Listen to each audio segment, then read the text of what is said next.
Bonjour. Et bonjour. Qu'est-ce que t'as fait avec ton petit? Alors, direction les bassins.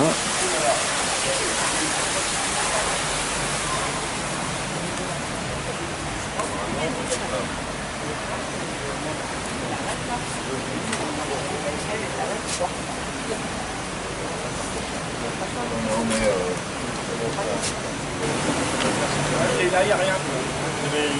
T'as rien? Non. Pas normal. Sans signal.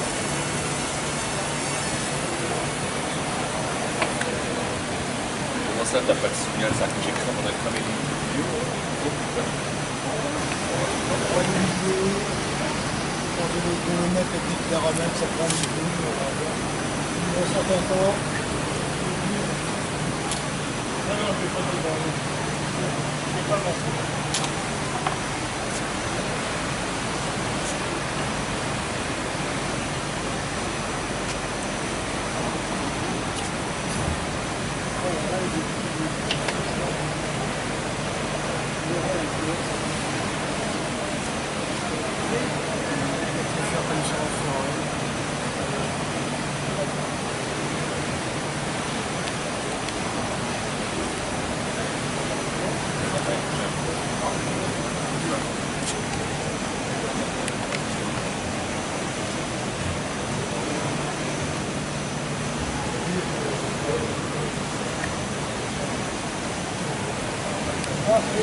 Comment c'est mouillé?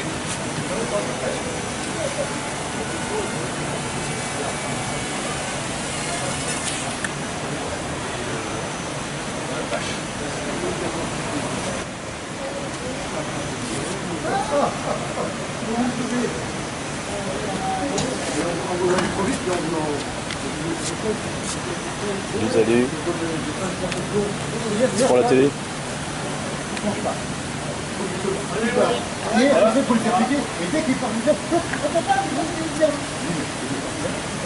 De là, à l'avant.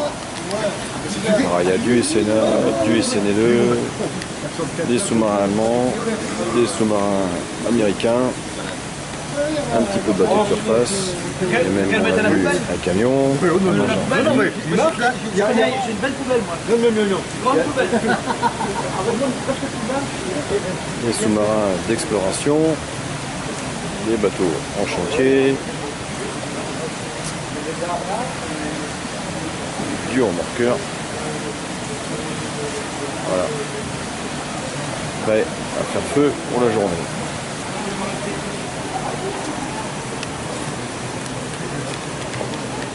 C'est joli.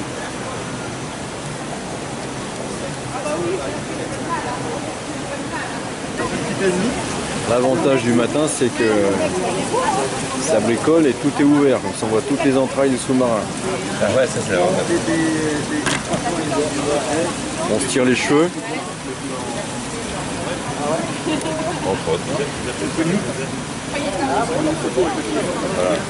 Les entrailles. Les scénars. Ça manque d'huile, hein? Ah mais tu peux pas en mettre et que mes nuits ça marche plus.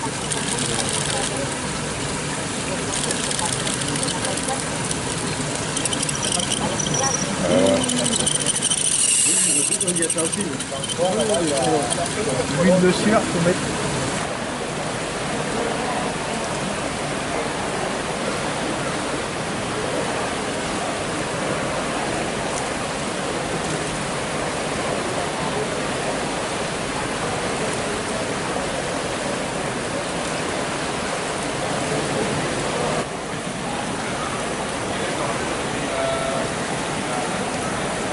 Une fois de plus, cette année, Sunautica répond à toutes nos attentes puisque nous avons à peu près une trentaine de modélistes, sachant qu'en France, il n'y a pas tant que ça de pratiquants de sous-marins, donc c'est une belle performance. Donc des modélistes qui viennent de différentes régions de France, puisque nous avons la région parisienne, le sud de la France, la région du Nord, Bretagne évidemment, donc une belle performance pour les mini-navigateurs qui organisent pour la 9e fois Sunautica. Alors qui surveille l'autre? Le cargo ou le sous-marin? Et les deux. Et on voit des bébés 800 ou des trucs comme ça. Je ne connais pas trop les locomotives. Et c'est là-dessus que j'ai appris. Et moi j'habitais au Bois-Colombes, à côté du PM de la gare des Vallées. Et je me souviens quand j'étais gros, qu'il y avait une électrique par là. Et moi je savais que c'était une je savais ce que c'était qu'une électrique. C'est un gros avantage pour et le public et le modéliste de naviguer en piscine. Le public peut voir parfaitement les évolutions de ces engins et le modéliste apprécier la navigation également et bien voir où se trouve son bâtiment. Cette manifestation a lieu grâce au partenariat avec l'agglomération de Saint-Brieuc qui nous met à disposition gratuitement la piscine pendant ces 2 jours et la mairie de Plédran qui, elle, nous fournit les tables pour pouvoir exposer nos modèles. Du coup, l'entrée au public est gratuite. Et exceptionnellement pour ces 2 jours, le public peut accéder en se déchaussant auprès du bassin. Et cela, ils peuvent admirer parfaitement la technicité embarquée et discuter comme hier, on le verra certainement dans la journée, discuter beaucoup hier avec les modélistes qui se font un plaisir d'expliquer ce qu'il y a à l'intérieur de ces bêtes.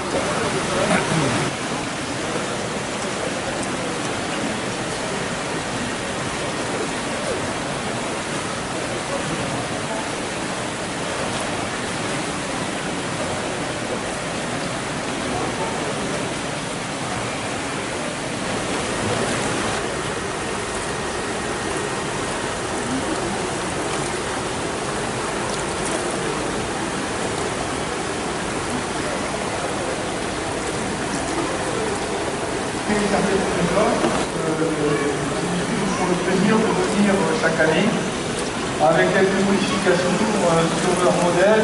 Comme quoi on peut faire naviguer toutes sortes d'engins. Là, une bonne tête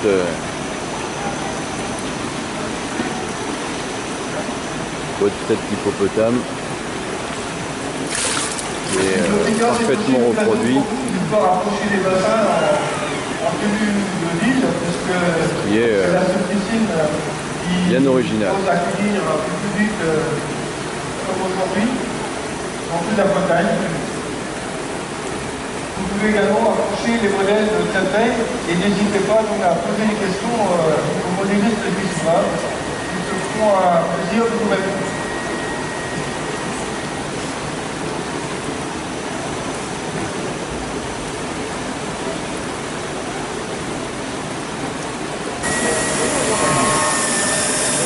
Voilà une originalité présentée par Pierre Cargent, un drone porte-avions mais qui également décolle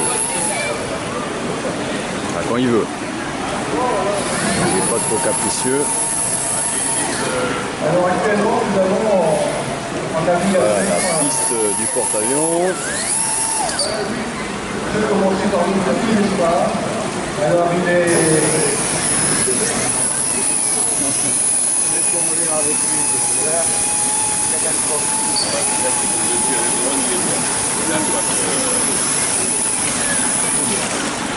L'atterrissage est un peu brusque. Bon, il faut bien aussi animer, faire rire le public.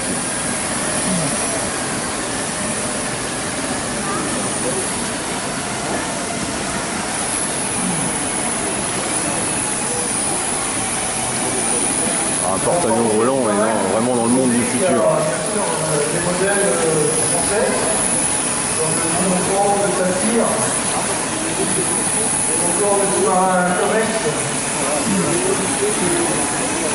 Voilà, avant L'avantage c'est qu'il est commis en polystyrène, c'est pas fragile du tout. Également des modèles destinés à un boucheur et puis pour moi là-bas, Papy fait mumuse. qui interdit sa peinture. Pour le plus grand bonheur des enfants, bien sûr. Océanique de la fin de la Deuxième Guerre mondiale. Il avait pour immatriculation Magnifique gâteau. 2540. Il navigue Les Allemands avaient compris énormément parfaitement bien, du barrage durant la Seconde Guerre mondiale. gestable. Il y a une longueur de 76 mètres 70, une largeur de 6 mètres 32.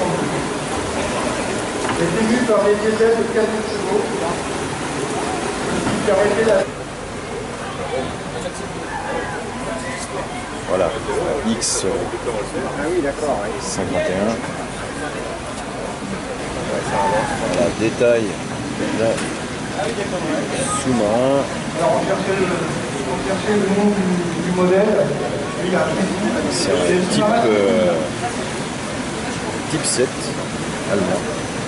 La différence, c'est L'avantage des sous-marins de la période Seconde Guerre mondiale, c'est qu'ils ont beaucoup de détails sur le pont, ce qui donne un esprit vraiment maquette, comparé aux sous-marins modernes où c'est tout simplement un tube. Comme on voit derrière, le SNA ouvert, c'est un tube avec beaucoup moins de détails sur le pont. Je reviens donc sur le X51 qui est donc un sous-marin anglais. Il est à l'échelle 1/10, ce qui peut paraître énorme, mais en fait c'est un sous-marin de poche puisqu'il faisait que 7,50 mètres. Et la particularité de ce sous-marin, c'est qu'il est construit en zinc, donc un gros travail de tôlerie, soudure, avec pour les parties décoration, donc là on arrive sur le laiton. Et juste devant, une chaloupe à vapeur, également en cours de réalisation par notre ami Papy Jaouen. Voilà dans les engins insolites.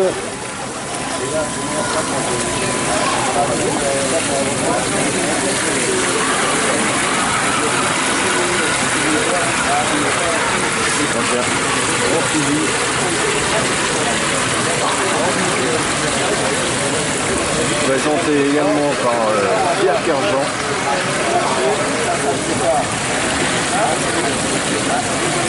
Qui nous présente tout un tas de nouveaux gadgets. Bien sympathique. Il a un peu de mal à grimper la marche.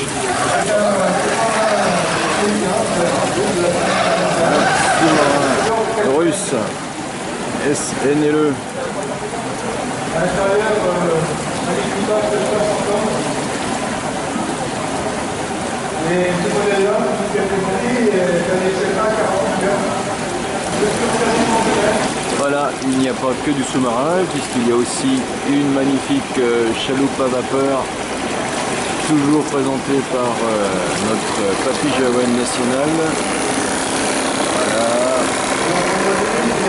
Et son petit tour.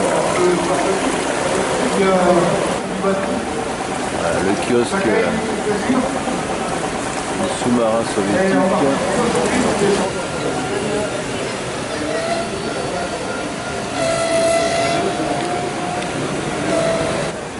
Alors un autre petit canot qui est bien sympathique, qui nous est présenté par Michel du club de Coutances, puisque c'est un bateau portuaire qui vire sur lui-même, fait toutes sortes de manœuvres. Donc un bateau bien original également. Magnifique vedette d'un autre temps, puisque ce sont des modèles qu'on n'a plus trop l'habitude de voir sur nos côtes. Un bateau des années 60-70, construction bois, vernis, qui à l'époque était armé de gros moteurs très gourmands en carburant.